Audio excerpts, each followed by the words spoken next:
నమస్కారం. జాగృతి టీవీ ప్రేక్షకులకు సుస్వాగతం. ఆగస్టు 15న దేశానికి వచ్చింది రాజకీయ స్వాతంత్ర్యమేనని ఆర్ఎస్ఎస్ సరసంఘచాలక్ శ్రీ మోహన్ భాగవత్ గారు చేసిన వ్యాఖ్యల్ని వక్రీకరించి నిందలు వేసింది కాంగ్రెస్ పార్టీ.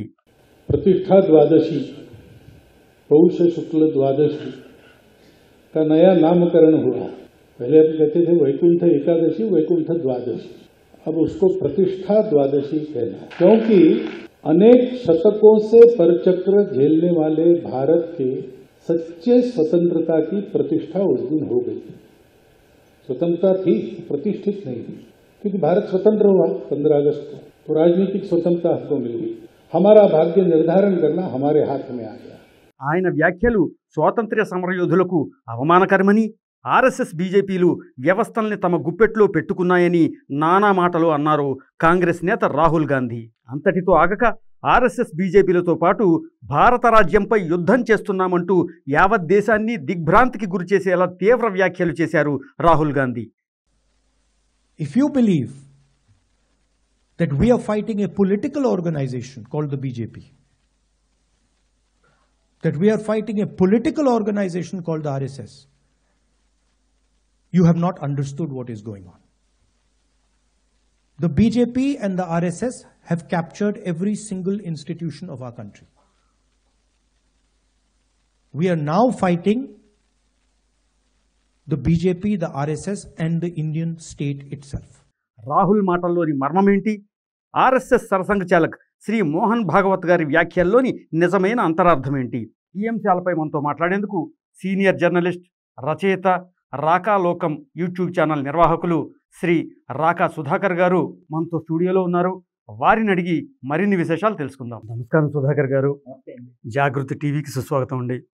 సాధారణంగా ఆర్ఎస్ఎస్ పెద్దలు లేదా ఆర్ఎస్ఎస్ సరసంఘచాలక్జీ గారు వారు ఏదైనా ఒక ప్రసంగం చేసినా, ఎక్కడైనా మాట్లాడినా వెంటనే కాంగ్రెస్ పార్టీ అలర్ట్ అయిపోయి దాని మీద స్పందించడం అనేది మీరు గమనించే ఉంటారు.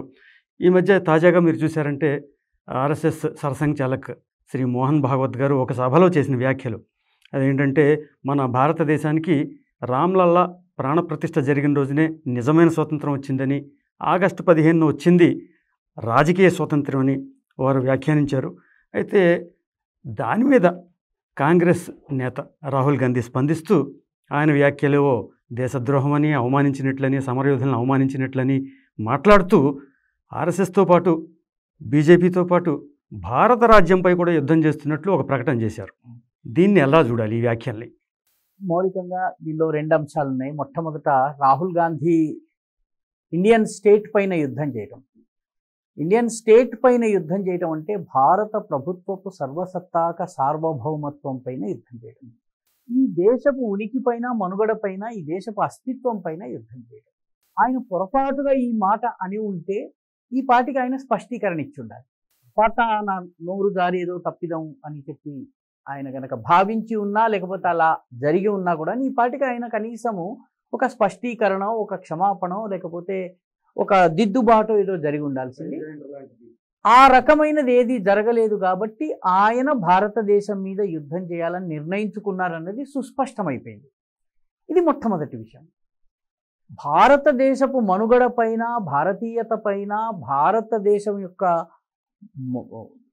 ఉనికి పైన యుద్ధం చేస్తాను, ఈ దేశం యొక్క జీవన వ్యవస్థ పైన యుద్ధం చేస్తాను అని అంటున్నప్పుడు ఆ వ్యక్తికి సరసంఘచాలక్ మోహన్ భాగవత్జీ మాట్లాడినటువంటి మాటల్లో తప్పు దొరలకపోతే ఆశ్చర్యపడాలి, కానీ తప్పు ఆయనకి కనిపిస్తే పెద్దగా ఆశ్చర్యపోనక్కర్లేదు.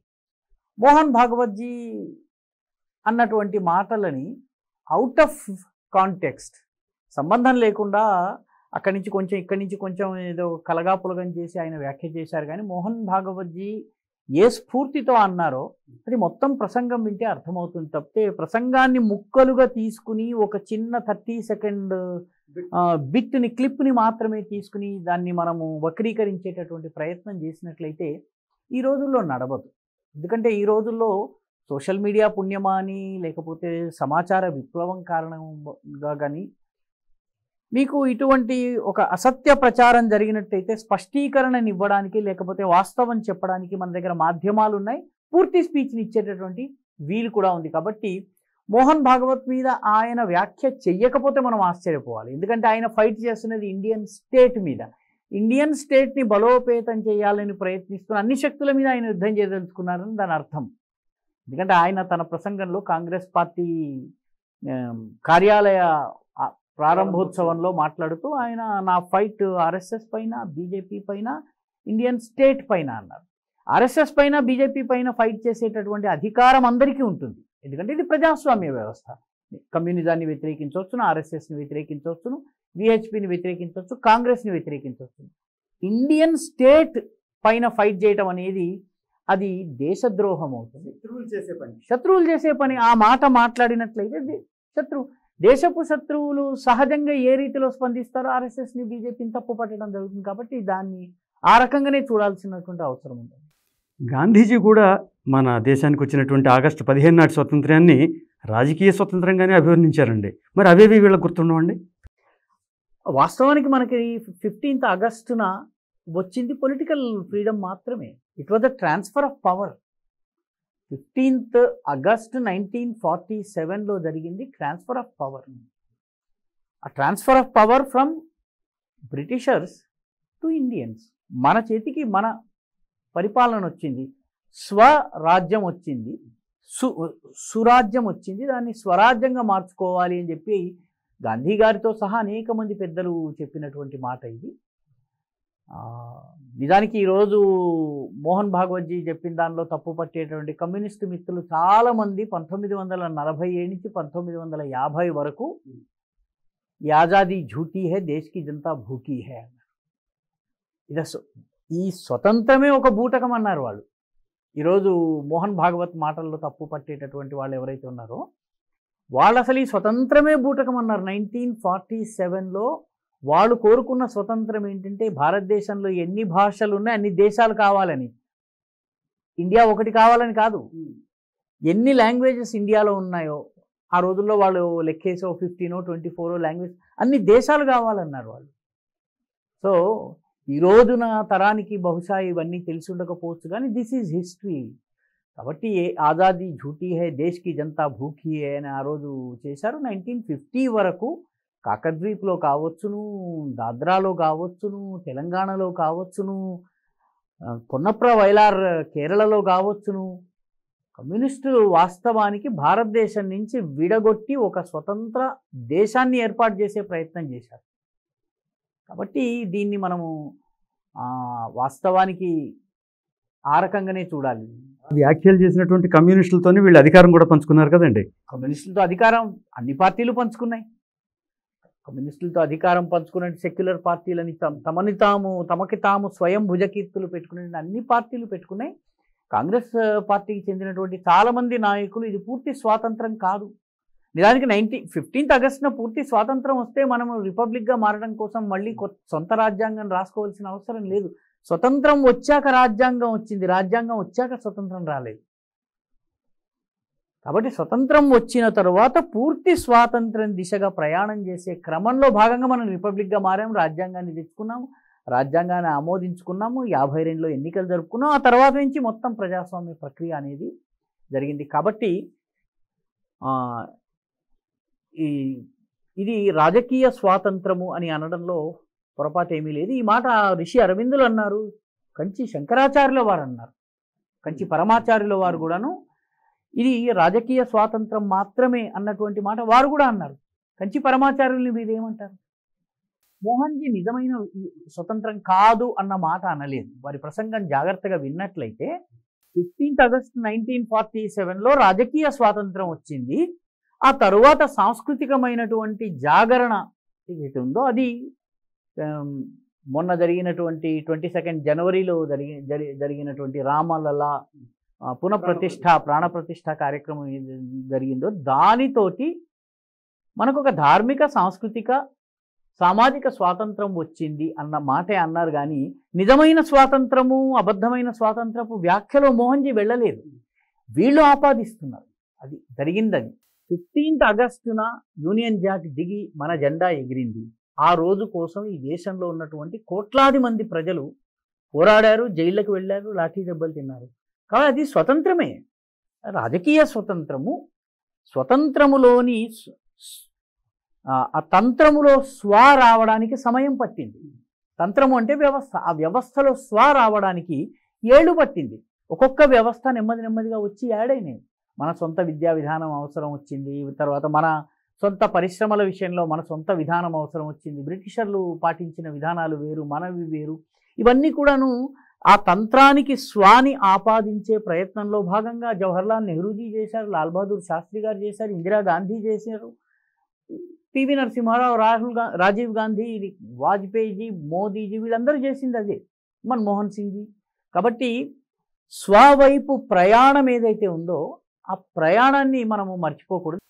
ఈ స్వతంత్ర ఫలాలని ఇన్ని దశాబ్దాల పాటు కాంగ్రెస్ పార్టీ కూడా దేశాన్ని పరిపాలించింది కదండి.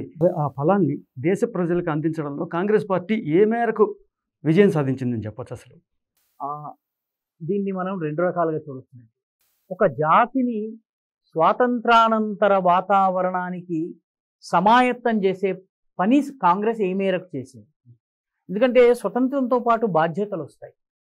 కేవలం హక్కులు అధికారాలు మాత్రమే కాదు, బాధ్యతలు వస్తాయి. మన కర్తవ్యాల గురించి ప్రజలను ఏ మేరకు సంసిద్ధులు చేయటంలో పాలకుల పాత్ర చాలా కీలకమైంది. పాలకేతర ప్రభుత్వేతర వ్యవస్థలది కూడా చాలా పెద్ద పాత్ర ఉంటుంది. పాలకులే గాక ప్రభుత్వేతర వ్యవస్థలు కూడా ప్రజలకు తమ బాధ్యతల్ని చెప్పి స్వాతంత్రానంతర భారతదేశపు అవసరాల దృష్ట్యా వాళ్ళని తయారు చేయటంలో విఫలమైనాయి.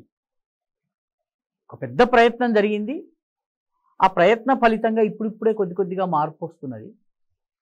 ఇక విధానాల విషయానికి వచ్చినట్లయితే నెహ్రూ ప్రభుత్వం అనుసరించినటువంటి ఆర్థిక విధానాలు ఏవైతే ఉన్నాయో అవి వాటి దుష్ఫలితాలు ఈరోజు సమాజం అనుభవిస్తుంది. సోషలిస్టిక్ ప్యాటర్న్ ఆఫ్ ద సొసైటీని మనము తీసుకోవడం వల్ల కలిగినటువంటి నష్టాలు ఏవైతే ఉన్నాయో ఇప్పుడు అనుభవిస్తున్నాం.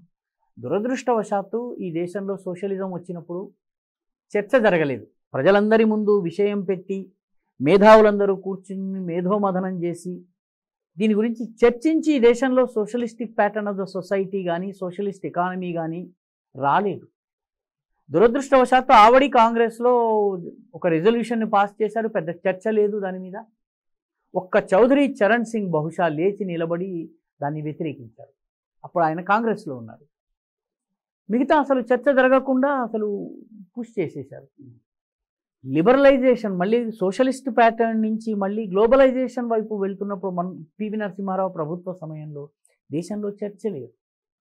సో ఏది చేసినా కూడాను ప్రజల ముందు విషయాన్ని పెట్టి చర్చించేటటువంటి సంస్కృతి దురదృష్టవశాత్తు మన పాలకులు పాటించకపోవడం వల్ల ప్రజలను ఈ ప్రక్రియలో భాగస్వాములు చేయటం అనేది జరగలేదు. పర్యవసానంగా ఏంటంటే రుద్దడం జరిగింది, పైనుంచి ఇంపోజ్ చేయడం జరిగింది. దాని ప్రోస్ అండ్ కాన్స్, దాని యొక్క సాధ్యాసాధ్యాలు, మంచి చెడులు, దీని గురించిన చర్చ జరగకుండా ఉండిపోయింది. పర్యవసానంగా ముందు విధానం వచ్చింది, ఆ విధానపు దుష్ఫలితాలు వచ్చిన తర్వాత ఏం చేయాలో తెలియకుండా అప్పటికప్పుడు కొంచెం కుట్లు, కోతలు, అల్లికలు ఇవి చేసిన తర్వాత మళ్ళీ దాని సైడ్ ఎఫెక్ట్స్ వచ్చినాయి. ఈ రకంగా ఈ దేశంలో స్వాతంత్రానంతరం వచ్చినటువంటి రాజకీయ నాయకత్వం కానీ స్వాతంత్రానంతరం వచ్చినటువంటి సాంస్కృతిక నాయకత్వం కానీ సోషల్ లీడర్షిప్ కానీ ఇది చాలా ఇష్యూస్లో ఈ జాతిని సమాయత్తం చేయడంలో విఫలమైంది. పర్యవసానంగా దాని దుష్ఫలితాలు మనం ఈరోజు కూడా అనుభవిస్తున్నాం. అయితే మోహన్ భాగవత్జీ వ్యాఖ్యల మీద రాహుల్ గాంధీ స్పందిస్తూ ఆయన వ్యాఖ్యల వల్ల స్వాతంత్ర్య సమరయోధులందరికీ అవమానం జరిగిందనేటువంటి మరో ఆరోపణ చేశారు ఆయన. అసలు స్వాతంత్ర్య సమరయోధులకి కాంగ్రెస్ ఇచ్చినటువంటి గౌరవం ఎటువంటిది? కాంగ్రెస్లో చాలామంది స్వాతంత్ర సమరయోధులు ఉండేవారు. కాంగ్రెస్ క్రెడిట్ కాంగ్రెస్కి ఇవ్వాలి. కాంగ్రెస్లో తయారైనటువంటి అనేక మంది జీవితాల్ని చాలా త్యాగమయమైనటువంటి విధానంలో వారు నడిపించారు. గోవింద వల్లభ్ పంత్ కావచ్చును, లేకపోతే మన నెల్లూరులోని వెన్నెలకంటి రాఘవయ్య గారు కావచ్చును, ఠక్కర్ బప్పా కావచ్చును. కాంగ్రెస్ ఆలోచన విధానంతో మమేకమై పనిచేసినటువంటి వాళ్ళు చాలా కొకొల్లలుగా ఉన్నారు. అనంతర కాలంలో కాంగ్రెస్ పార్టీ అంటే ఒక కుటుంబము అన్నటువంటి ఒక ధోరణి ప్రబలింది.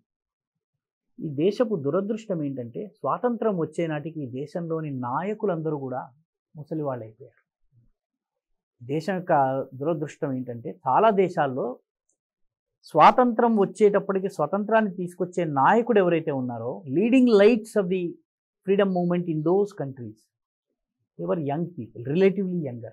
మన దేశంలో స్వతంత్రం వచ్చే నాటికి ఒకరిద్దరు నాయకుల్ని మినహాయిస్తే చాలామంది చాలా త్యాగాలు చేసి చాలా పోరాడినటువంటి వాళ్ళు అయితే ఆరోగ్యం చెడిపోయింది, లేకపోతే వయస్సు మీరిపోయింది. పర్యవసానంగా by 1955 that generation of freedom fighters, the top cream ఏదైతే ఉందో, అంటే నెహ్రూ తోటి నువ్వెంత అంటే నువ్వెంత అని మాట్లాడగలిగేటటువంటి ఆ తరము దాదాపుగా వ్యానిష్ అయిపోయింది. కొందరు కాంగ్రెస్ నుంచి బయటకు వచ్చేశారు. ఆయనతో చక్రవర్తులు రాజగోపాలాచారి బయటకు వచ్చి స్వతంత్ర పార్టీ పెట్టారు. శ్యామాప్రసాద్ ముఖర్జీ బయటకు వచ్చారు, ఆయన సొంత పార్టీ పెట్టుకున్నారు. రామ్ మనోహర్ లోహియా ఆయన కూడా స్వాతంత్ర సమర యోధుడు, ఆయన సోషలిస్ట్ పార్టీని పెట్టుకున్నాడు. తర్వాత అది ఆచార్య నరేంద్ర దేవ్ వీళ్ళందరూ కలిసి సోషలిస్ట్ మూవ్మెంట్ అదంతా వచ్చింది. దాంతో టాప్ లీడర్షిప్ అయితే జరిగిపోయారు, లేదా పార్టీ వదిలి వేరే పార్టీలోకి వెళ్ళారు. ఆ వేరే పార్టీలోకి వెళ్ళినటువంటి పర్యవసానంగా వాళ్ళని పొలిటికల్గా వాళ్ళు ఓడిపోయే కొద్దీ, లేకపోతే వాళ్ళ ఎలక్ట్రల్ పర్ఫార్మెన్స్ ఆధారంగా వాళ్ళని నొక్కటము, ఇవన్నీ కూడా జరిగినాయి. స్వాతంత్ర సమరయోధులు కనీసము 1970s వరకు కూడా స్వాతంత్ర సమరయోధులకు ఎంతో కొంత గుర్తింపు ఉంది ఈ దేశంలో. స్వాతంత్ర సమరయోధుల జీవిత చరిత్రలు వచ్చేవి, స్వాతంత్ర సమరయోధులు తమ కథలను చెప్పేవారు, వాటిని ముందుకు తీసుకెళ్లే వాళ్ళు ఉండేవాళ్ళు. అఫీషియల్ వర్షన్, పీపుల్స్ వర్షన్, రెండు. ప్రభుత్వం ఏది వినిపించాలనుకుందో అది వచ్చింది ప్రజల్లోకి, ప్రజల నుంచి వచ్చింది చాలా మటుకు. ఇప్పుడు ఉదాహరణకి నిజాంకి వ్యతిరేకంగా ఇక్కడే భువనగిరి దగ్గర చిత్తలాపురి రామరెడ్డి అనే ఆయన పోరాడారు. ఆయన పాటని ఈ భిక్షగాళ్ళు రైళ్లల్లో పాడేవాళ్ళండి. ఆయన నిజాంతో పోరాడి చనిపోయినటువంటిది రైల్లో ఎక్కి వాళ్ళు పాటలు పాడటం నేను విన్నాను. విజయవాడకు వెళ్తున్నటువంటి రైల్లో నల్గొండ ప్రాంతంలో పాటలు పాడేవాళ్ళు. నక్కా అండాళమ్మకి సంబంధించినటువంటి గీతాలు రైళ్లలో, బస్ స్టాండ్లలో బిచ్చగాళ్ళు పాడేవాళ్ళు. రకరకాల బాలసంతులు ఇటువంటి కమ్యూనిటీస్ ఉండేవి కదా, పాడేవాళ్ళు. కాబట్టి ఈ మెమొరీస్ దురదృష్టవశాత్తు ఇప్పుడు ఉన్నటువంటి తరానికి నెమ్మదిగా ఈ మెమొరీస్ పోయినాయి. మెమొరీస్ పోవడానికి ప్రభుత్వం ఒకటే కారణం కాదు, మనం కూడా ప్రయత్నం చేయలేదు. లాల్ బహదూర్ స్టేడియం అనడానికి బద్దకించి మనం ఎల్బీ స్టేడియం అంటాం. చంద్రశేఖర్ ఆజాద్ ఏ పార్కులో అయితే చనిపోయారో, అలహాబాద్లో ఉంది. ప్రయాగ ఎక్కడైతే కుంభమేళ జరుగుతుందో అందరూ కుంభమేళ స్నానం చేయడానికి వెళ్తున్నారు.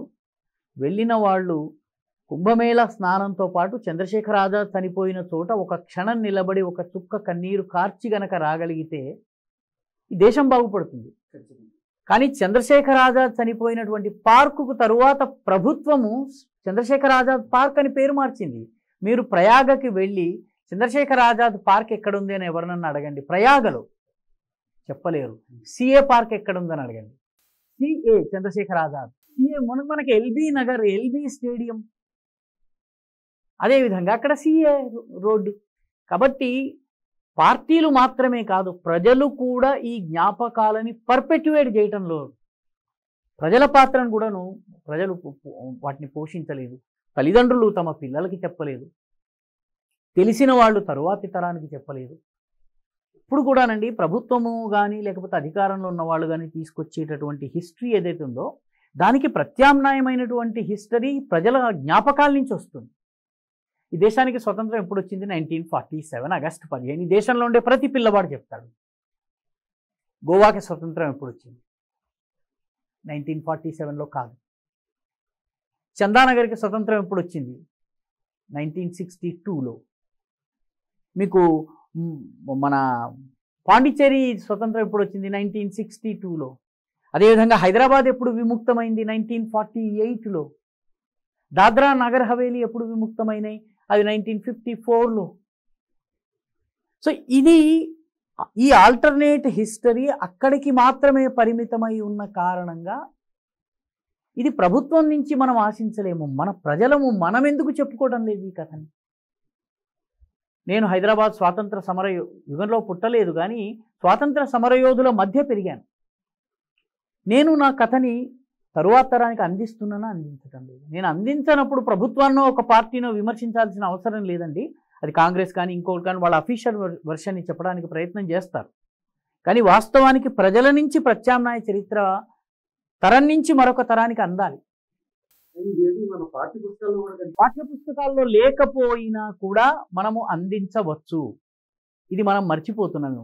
మనం ఎంతసేపు పాఠ్యపుస్తకాలు ప్రభుత్వాల మీదనే ఆధారపడితే ఈ దేశంలో ఛత్రపతి శివాజీ ఎవరికి తెలియని అవసరం లేదు. ఛత్రపతి శివాజీని పాఠ్యపుస్తకాల్లో ఆయన గురించి ఒక్క వాక్యము లేకపోయినా ఈ జాతి ఒక తరం నుంచి మరొక తరానికి చెప్పుకుంటున్నది.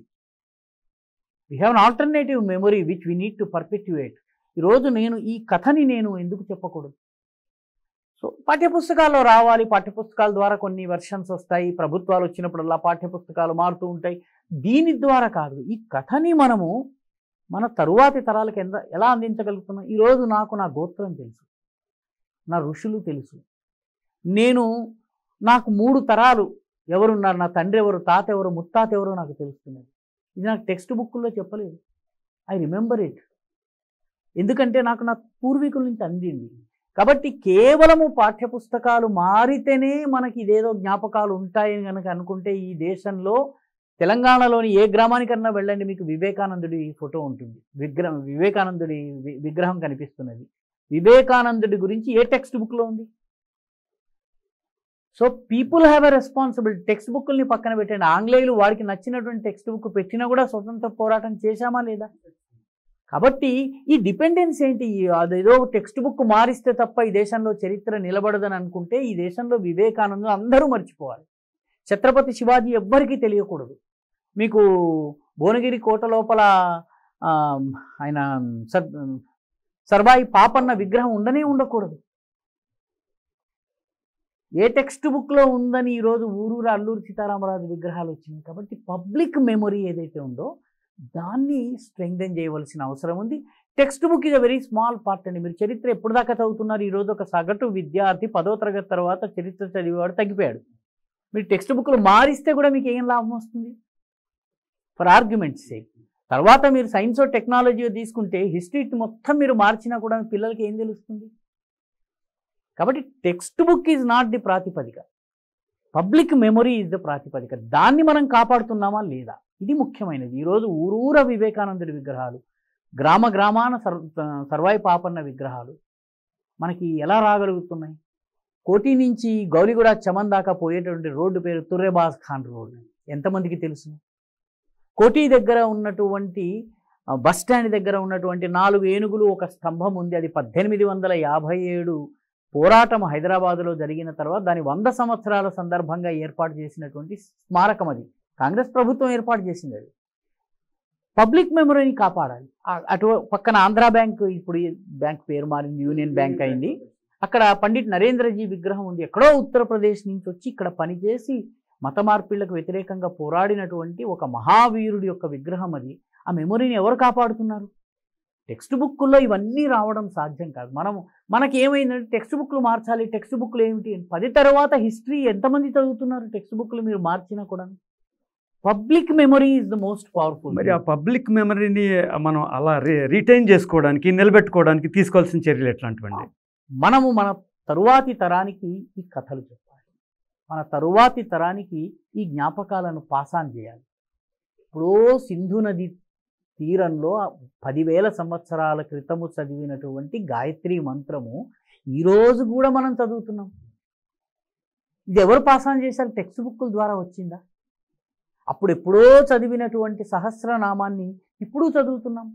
వేద రుచలు సరస్వతి నది తీరాన ఎప్పుడో సరస్వతి లుప్తమైపోయిన తరువాత కూడాను ఆ వేద సంస్కృతి ఈరోజు కూడా గ్రామాల్లో కానీ పట్టణాల్లో కానీ ఎలా ఉంటుంది? So we have to pass on this knowledge from generation to generation. This is the most important thing. తండ్రి తన కొడుకుకి పాస్ ఆన్ చేయాలి. ఆ బాధ్యతను తండ్రి గుర్తించకపోతే అక్కడికి అది ఆగిపోతుంది. నేను మీకు ఒక తమాషా ఉదాహరణ చెప్తాను. కొంత మనం వేరే విషయంలోకి వెళ్తున్నాం కానీ రూట్స్ అని ఒక నవల వచ్చింది. తెలుగు అనువాదం దయచేసి చదవకండి. తెలుగు అనువాదము కమ్యూనిస్టు అనువాదం. అది దానిలో అసలు ప్రాణాన్ని తీసేసి కమ్యూనిస్టులకి లెనిన్ది కూడా అలాగే చచ్చిపోయినా కూడా ఆ శవం లోపల అన్ని రకాల కెమికల్స్ పెట్టేసి మొసోలియంలో లెనిన్ది ఇప్పటికీ కూడాను ఆయన శవాన్ని పెట్టుకున్నారు. శివ పూజ చేయడానికి బదులు శవ పూజ చేసే సంస్కృతి అది. రష్యాలో ఈరోజు కూడా లెనిన్ ఉంది. ఇంగ్లీష్ది చదివినట్లయితే ఒక నీగ్రో నల్ల జాతీయుడిని బానిసగా తీసుకొచ్చి అమెరికాలో అమ్మేసిన తరువాత 7 తరాలు పాసాన్ అయిన తరువాత కూడా 7 తరాల వరకు సొంత ఊరు, పూర్వీకుల పేరు, ఆ గ్రామం పేరు, ఆ నది పేరు పాసాన్ చేస్తూ వస్తారు. వాళ్ళ ఏదైతే ఆఫ్రికాలో ఉన్నప్పటి మతం పోయి క్రైస్తవులు అవుతారో, అమెరికన్ జీవన విధానం వస్తుంది, ఇంగ్లీష్ వచ్చేస్తుంది, American life style, American citizens అవుతారు వాళ్ళు. కానీ కిన్యా నుంచి వచ్చినప్పుడు గాంబియానో కిన్యా నుంచో తీసుకొస్తారు. ఆ దేశానికి సంబంధించినటువంటి స్మృతులు 7 జనరేషన్స్ పాస్ ఆన్ చేస్తాడు. 7th జనరేషన్లో వచ్చినటువంటి వ్యక్తి అలెక్స్ హెయిలీ రిట్రో వెనక్కి వెళ్ళి వెతుక్కుంటూ తన పూర్వపురుషుల్ని వెతుక్కుంటూ వెళ్తాడు. గాంబియా అనుకుంటా దేశం పేరు, ఆ దేశానికి వెళ్తాడు. So what I'm trying to say is, మనము మన తరువాతి తరానికి చెప్తున్నామా, దేశభక్తుల కథలు చెప్తున్నామా? ఈరోజు మీరు ఇందాక నేను చింతలపురి రామరెడ్డి, రేణిగుంట రామరెడ్డి గురించి చెప్పాను మీకు. రేణిగుంట గ్రామంలో స్కూలుకి వెళ్ళేటప్పుడు రామరెడ్డి గురించి పాటలు పాడుకుంటూ స్కూల్కి వెళ్ళేవాడు 35 years క్రితం. టుడే నో లాంగర్, ఈరోజు లేదు. సో ఈ జ్ఞాపకాన్ని స్కూలుకు వెళ్ళేటప్పుడు రేణిగుంట రామరెడ్డి యొక్క వీరగాథను పాడుకుంటూ వెళ్ళేటటువంటి పిల్లలు వెళ్ళేటటువంటి సంస్కృతి ఎందుకు లుప్తమైంది? తల్లిదండ్రుల వల్ల, టీచర్ల వల్ల, సమాజంలోని మార్గదర్శకుల వల్ల. We need to prepare our society that way. So ఇది మనము తయారు చేయాలి. దానికి రాష్ట్రీయ స్వయం సేవక సంఘం వంటి సంస్థలు ఆ జ్ఞాపకాలను, ఆ స్మృతులను సజీవం చేసేటటువంటి ప్రయత్నము గత 100 సంవత్సరాలుగా చేస్తున్నాయి. అనేక మంది గొప్ప వ్యక్తులు ఆ రకమైనటువంటి జ్ఞాపకాలని నిలబెట్టే ప్రయత్నం చేస్తున్నారు. ఇటువంటి వాళ్ళందరూ కూడా తమ శక్తులను సమీకృతం చేసి పనిచేస్తే ఈ దేశంలో మళ్ళీ మనము కోరుకున్నటువంటి మార్పు ఖచ్చితంగా వస్తుంది. దేశంలోని ప్రతి వ్యవస్థని బీజేపీ, ఆర్ఎస్ఎస్లు వాటి గుప్పెట్లో పెట్టుకున్నాయి అనేది కాంగ్రెస్ అగ్రనేత రాహుల్ చేసినటువంటి మరో ఆరోపణ. దీని మీద మనం ఏం చెప్పుకోవాలి? పెట్టుకుంటే తప్పేమిటి? ఎవరు అన్ని వ్యవస్థలు నా గుప్పెట్లో ఉండకూడదు, ఏ వ్యవస్థ నా చేతిలో ఉండకూడదు, అన్నీ వదిలేస్తాను, నేను అడవిలో సర్వసంగ పరిత్యాగిలాగా గోచి కట్టుకుని కూర్చుని ముక్కు మూసుకుని తపస్సు చేసుకుంటానని ఎవరైనా అనుకుంటారు. అన్ని వ్యవస్థల మీద టోటల్ కంట్రోల్ ఉండాలి అన్నటువంటి ఆలోచన లేనటువంటి పొలిటికల్ పార్టీ ఉందా ఈ దేశంలో? ఏ పార్టీ లేదు. కాంగ్రెస్ అయినా, కమ్యూనిస్టులు అయినా, సోషలిస్టులు అయినా, తెలుగుదేశం అయినా, అన్ని వ్యవస్థలు నా కంట్రోల్లో ఉండాలని కోరుకోనటువంటి పొలిటికల్ పార్టీ ఒకటి చూపించండి, సోషల్ ఆర్గనైజేషన్ ఒకటి చూపించండి. What is wrong in it? So ఉండాలి అని అనుకోవడంలో తప్పు లేదు, ఏ పద్ధతిలో ఉండాలి అన్నది ప్రశ్న అక్కడ. అంటే నేను కమ్యూనిస్టులాగా నా మాట నువ్వు వినకపోతే నిన్ను గులాగ్ ఆర్చిపెలాగోనో సైబీరియాలోనో పంపించేస్తాను, అక్కడ నిన్ను కాన్సన్ట్రేషన్ క్యాంపులో ఉంచుతానని హిట్లర్ అన్నట్టుగా కాకుండా ప్రజలకు విషయాన్ని బోధపరిచి చెప్పి ఒక ఆలోచనను ముందు పెట్టి వాళ్ళని ఒప్పించి మెప్పించి ఆ వ్యవస్థలన్నిటినీ గనక ప్రభావితం చేసినట్లయితే తప్పేమీ లేదు. After all every political party, every social organisation, every cultural organisation wants to do this. ఇది చెయ్యాలనుకుంటే ఇందులో తప్పేమీ లేదండి. అన్ని వ్యవస్థలు నా ఆలోచన మేరకు నడవాలి అని అనుకోవడము, నా ఆలోచన మేరకు ఉండాలని అనుకోవడం అది తప్పేమి కాదు. ఆ రకంగా చేయండి. కమ్యూనిస్టులు ఎక్కడ చేయకుండా ఉన్నారా? పోల్ పోట్ అని వాడు కూడా కంబోడియాలో వచ్చాడండి. వాడు మహానియంత. ఆ పోల్ పోట్ ఏమన్నాడంటే, నా కమ్యూనిస్టు పరిపాలనలో మేధావులు ఉండకూడదు అన్నాడు. ఎందుకంటే మేధావులు ఉంటే ప్రశ్నిస్తారు, ప్రశ్నిస్తే ప్రజలు వింటారు, వింటే ఆలోచిస్తారు, ఆలోచిస్తే నా మీద తిరుగుబాటు వస్తుంది, కాబట్టి మేధావుల్ని చంపండి అన్నాడు. మేధావుల్ని ఎలా గుర్తించాలని అడిగారట పోల్ పోట్. కళ్ళద్దాలు పెట్టుకునేవాడు ఎవడు కనిపిస్తే వాడిని చంపండి, ఎందుకంటే వాడు పుస్తకాలు చదువుతాడు. చంపడమే కాకుండా వాళ్ళ పుర్రెల్ని తీసుకుని పుర్రెల మీద నెంబర్లు పెట్టారండి, నెంబర్లు రాసి. మీరు పోల్ పోట్ గురించి, కంబోడియాలో జరిగినటువంటి జెనోసైడ్కి సంబంధించి మీరు ఇంటర్నెట్లో వెళితే మీకు తెలుస్తుంది. పెద్ద పెద్ద గోడౌన్లు కట్టి ఆ గోడౌన్లలో చంపిన వాళ్ళ యొక్క పుర్రెలు తీసుకుని ఆ పుర్రెలకి నెంబర్లు వేసి పెట్టారు. This is the way they wanted to control every system in the society. ఆ రకంగా కాకుండా ప్రజాస్వామ్యబద్ధంగా అన్ని వ్యవస్థల్ని ప్రభావితం చేయాలనుకోవడం తప్పు కాదు. అంటే వ్యవస్థల్ని నియంత్రించాలనుకోవడంలో నియంత్రించకూడదు అనుకునేటటువంటి ఒక్క రాజకీయ పార్టీని నాకు చూపించారు. దేశంలో ఉన్న అన్ని వ్యవస్థల్ని నియంత్రించకూడదు అనుకునేటటువంటి ఒక్క రాజకీయ పార్టీని చూపించి ఉన్నా లేకున్నా. సో ఆర్ఎస్ఎస్ బీజేపీలు కూడా వ్యవస్థల పైన తమ ప్రభావం ఉండాలని కోరుకుంటే తప్పెలా అవుతుంది? సరే, అలాగే మనం ఇటీవల కాలంలో కొన్ని భిన్నమైన ధోరణులను చూస్తున్నాం. ఈ దేశాన్ని విడగొట్టి క్రైస్తవ దేశంగా చేసేయాలని చెప్పేసి ఆ మధ్యన ఒక పాస్టర్ ఒక ఆయన వ్యాఖ్యలు చేశారు. ఆ తర్వాత వందే మాతర గీతాన్ని మేము గౌరవించాం, జనగణమనని మేము గౌరవించాం, ఈ రకమైనటువంటి ధోరణులన్నీ ప్రబలుతున్నాయి. వీటికి మనం ఒక అడ్డుకట్ట కావచ్చు, లేకపోతే వీటిని నిలువరించేటువంటి ప్రయత్నాలు ఎలా సాగాలి, వీటిని ఎట్లా తీసుకోవాలి, ఎందుకు ఎట్లాంటి పరిణామాలు చోటు చేసుకుంటున్నాయి, వాటి మీద యాక్షన్లు ఎందుకు ఉండట్లేదు? సరే, ఇలాంటివి ఉండడంలో ఆశ్చర్యం లేదు. ఉండవు అని భావిస్తే మనం అమాయకులం. కృష్ణుడంతటి వాడిని కట్టేసేందుకు దుర్యోధనుడు ప్రయత్నించాడా లేదా? రాముడంతటి వాడిని రావణాసురుడు వ్యతిరేకించాడా లేదా?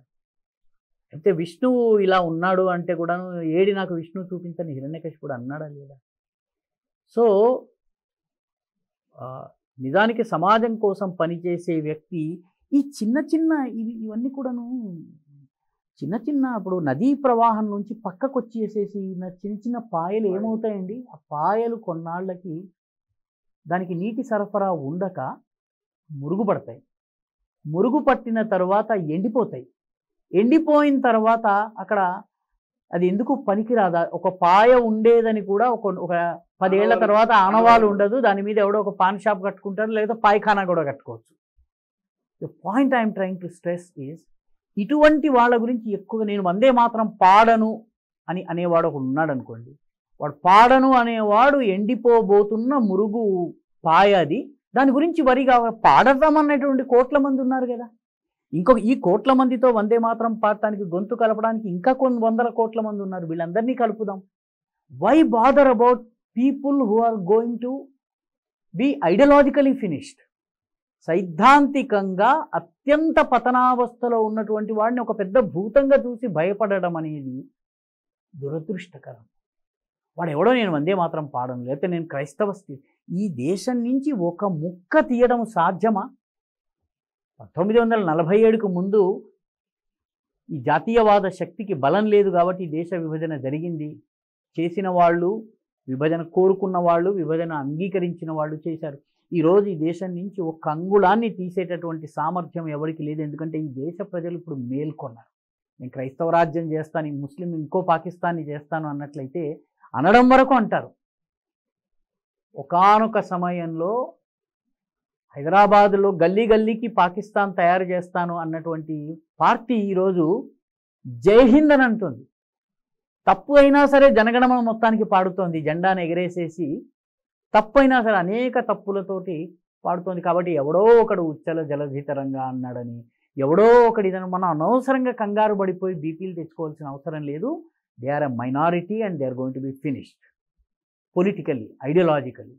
వాళ్ళ గురించి మనం పెద్ద అసలు వరి కావలసిన అవసరం లేదు. ఎందుకంటే ఒక మహాప్రవాహము మనది, గంగలాగా ఒక విరాట్ రూపంతో మనం ఇంత శక్తితో మనం ముందుకెళ్తున్నాం. ఈ దేశంలో ఇంతమంది ఉన్నారు.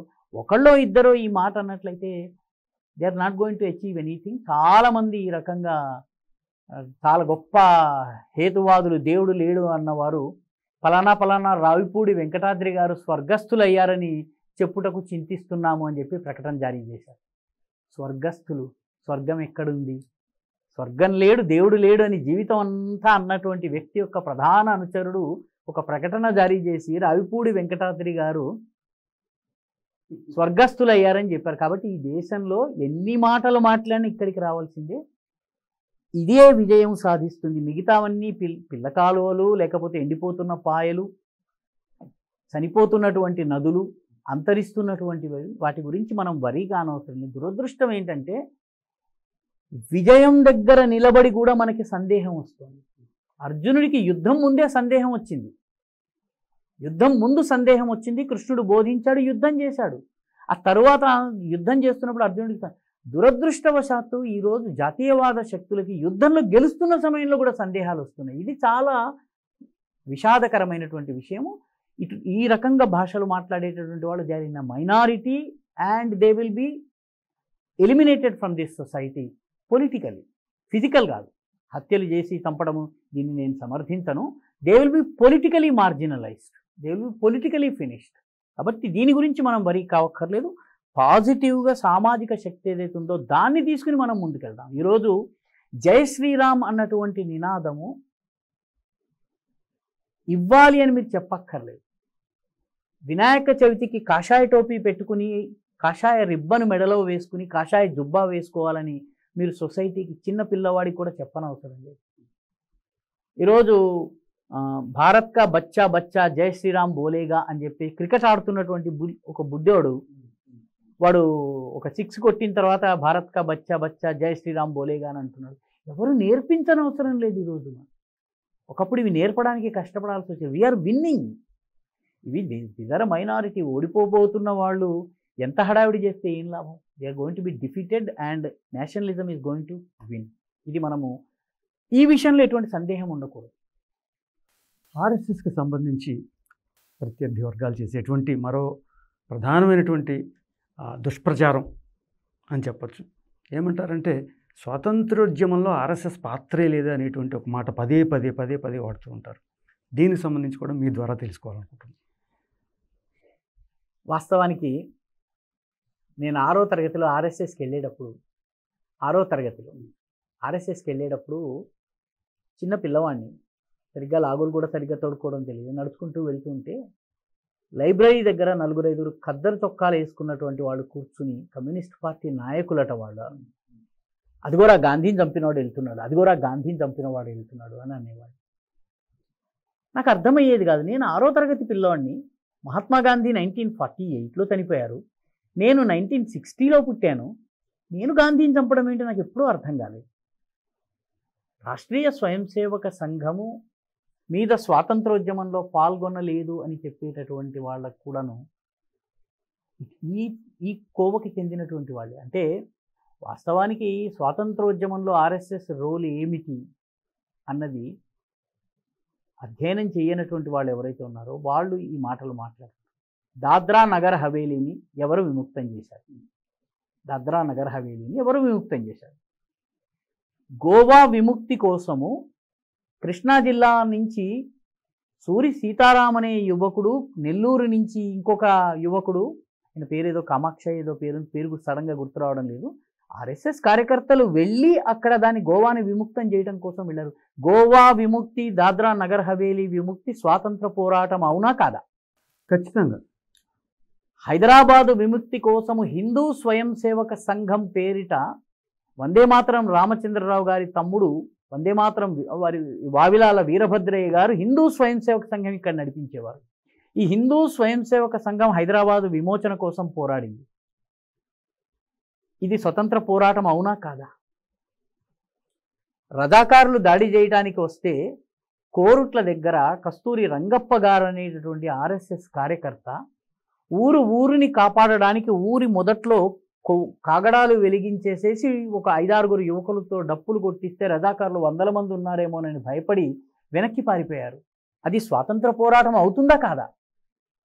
కాబట్టి స్వాతంత్ర పోరాటం అంటే కాంగ్రెస్ పార్టీ చేసినటువంటి పోరాటంలో పాల్గొనడమే స్వాతంత్ర పోరాటం అన్నట్లయితే నేతాజీ సుభాష్ చంద్రబోస్ స్వాతంత్ర పోరాటం చేయలేదు, అల్లూరి సీతారామరాజు స్వతంత్ర పోరాటం చేయలేదు, మీకు భగత్ సింగ్, చంద్రశేఖర్ ఆజాద్, సుఖదేవ్, రాజ్గురులు స్వాతంత్ర పోరాటం చేయలేదు. కాబట్టి కాంగ్రెస్ యొక్క పోరాటంలో పాల్గొన్న వాడే స్వాతంత్ర పోరాటం చేసిన వాడు అన్నట్లయితే అది సరైనటువంటిదిగా. స్వతంత్ర పోరాటంలో అనేక ధారలు ఉన్నాయి, అనేక పాయలు ఉన్నాయి, అనేక ప్రకారాల యుద్ధాలు జరిగినాయి. ఈ యుద్ధాలలో అనేక రకాలుగా పాల్గొన్నారు. కొందరు సంస్థల బోర్డులు పెట్టి పాల్గొన్నారు, కొన్ని సంస్థలు మాకు పేరక్కర్లేదు, ప్రతిష్ట అక్కర్లేదు, మాకు పని జరగాలి అని చెప్పి పోరాడిన వాళ్ళు. మీకు చిన్న ఉదాహరణ ఇస్తాను. దాద్రా నగర్ హవేలీని విముక్తం చేయడానికి ఆర్ఎస్ఎస్ కార్యకర్తలు బయలుదేరినప్పుడు అప్పుడు బొంబాయికి ముఖ్యమంత్రిగా ఉన్నటువంటి మొరార్జీ దేశాయ్ మీకు వెళ్ళడానికి అనుమతిస్తాం, కానీ మీరు ఆర్ఎస్ఎస్ అని పేరు పెట్టొద్దు అన్నారు. మీరు ఆర్ఎస్ఎస్ అని పేరు పెట్టినట్లయితే, మీరు ఆర్ఎస్ఎస్ అని పేరు పెట్టుకుంటే మేము అనుమతి ఇవ్వము. మీరు దాద్రా నగర్ హవేలీ విముక్తి కోసం మీరు వెళ్ళండి, పోరాడండి, మీరు పట్టుబడి మీకు శిక్షలు పడితే మిమ్మల్ని మేము ఓనప్ చేసుకోము, మీరు మా వాళ్ళని మేము చెప్పం. మీరు ఆర్ఎస్ఎస్ అనే పేరుతో వెళ్ళొద్దు. అంటే మీ ప్రాణాలకు మేము గ్యారంటీ ఇవ్వము, మీ భద్రత గురించి మాకు పట్టింపు లేదు, మీరు మీ సంస్థ పేరు పెట్టుకోవడానికి వీలేదు, వెళ్తారా వెళ్ళరా అని అడిగారు. స్వయం సేవకులు మా సంస్థ పేరు మాకు అక్కర్లేదు, మా వ్యక్తిగత ప్రాణాలు మాకు అక్కర్లేదని చెప్పి వెళ్ళి దాద్రా నగర్ హవేలీని విముక్తం చేశారు. నిజంగా ఆర్ఎస్ఎస్ చేసినటువంటి ఈ పోరాటము ఈరోజు చరిత్రలో ఎక్కి ఉంది. మొరార్జీ దేశాయ్ స్వయంగా అనుమతి ఇచ్చారు. అయితే ఆర్ఎస్ఎస్ పేరు పెట్టొద్దన్నారు. కాబట్టి పేరు ముఖ్యమా, ఆర్ఎస్ఎస్ అనే పేరు ఉందా, లేకపోతే ఆర్ఎస్ఎస్ కార్యకర్తలు పాల్గొన్నారా లేదా, ఇది ముఖ్యం. హైదరాబాద్ విముక్తి సత్యాగ్రహంలో వేలాది మంది ఆర్ఎస్ఎస్ కార్యకర్తలు వచ్చి అరెస్ట్ అయ్యారు. ఆర్ఎస్ఎస్కి అప్పుడు ఆల్ ఇండియా జనరల్ సెక్రటరీగా ఉన్నటువంటి భయ్యాజీ దాని ఆసిఫ్ నగర్ జైల్లో ఉన్నారు. ఆయన అప్పటికి సంఘానికి ఆయన చాలా కీలకమైనటువంటి నాయకుడు. బహుశా ఆయన సర్కార్యవాహ కాదేమో కానీ ఇంకేదో బాధ్యత ఉండి ఉంటుంది, చాలా పెద్ద బాధ్యతలో ఉన్నారు, వారు అరెస్ట్ అయ్యారు. కాబట్టి స్వాతంత్ర పోరాటం అంటే ఏమిటి, గాంధీ గారి పోరాటం మాత్రమే స్వాతంత్ర పోరాటం అని భావిస్తే పొరపాటు అవుతుంది. స్వతంత్రం కోసం అనేక పద్ధతుల్లో పోరాటం జరిగింది, అనేక రూపాల్లో జరిగింది. ఆర్ఎస్ఎస్ 1925లో వచ్చింది కాబట్టి పేరు కన్నా పోరాటానికి ప్రాధాన్యం ఇచ్చింది. డాక్టర్ హెడ్గేవార్ ఆర్ఎస్ఎస్ సరసంఘచాలకుగా ఉన్న సమయంలో రాజ్గురు ఎవరైతే ఉన్నారో అతను మహారాజ్ శివరాం రాజ్గురు అతని పేరు. ఈ శివరాం రాజ్గురుని ఆయన నాగపూర్లో దాచారు, దాక్కుని ఏర్పాట్లు చేశారు. ఇది ఆయన జీవిత చరిత్రలో వస్తుంది, మహారాష్ట్రలో ఇది డాక్యుమెంటెడ్ పార్ట్ ఆఫ్ హిస్టరీ ఇది. కాబట్టి స్వాతంత్ర పోరాటంలో ఆర్ఎస్ఎస్ పాల్గొనలేదు అంటే ఆర్ఎస్ఎస్ అనే పేరుతో పాల్గొని ఉండకపోవచ్చు, ఆర్ఎస్ఎస్ కార్యకర్తలు పాల్గొని, ఎందుకంటే మాకు పేరు ముఖ్యం కాదు. కమ్యూనిస్టులు ఏ పేరుతో స్వతంత్రోద్యమంలో పాల్గొన్నారు? కాంగ్రెస్ సోషలిస్ట్ పార్టీ పేరుతో పాల్గొన్నారు, కాంగ్రెస్ పార్టీ సభ్యులుగా పాల్గొన్నారు.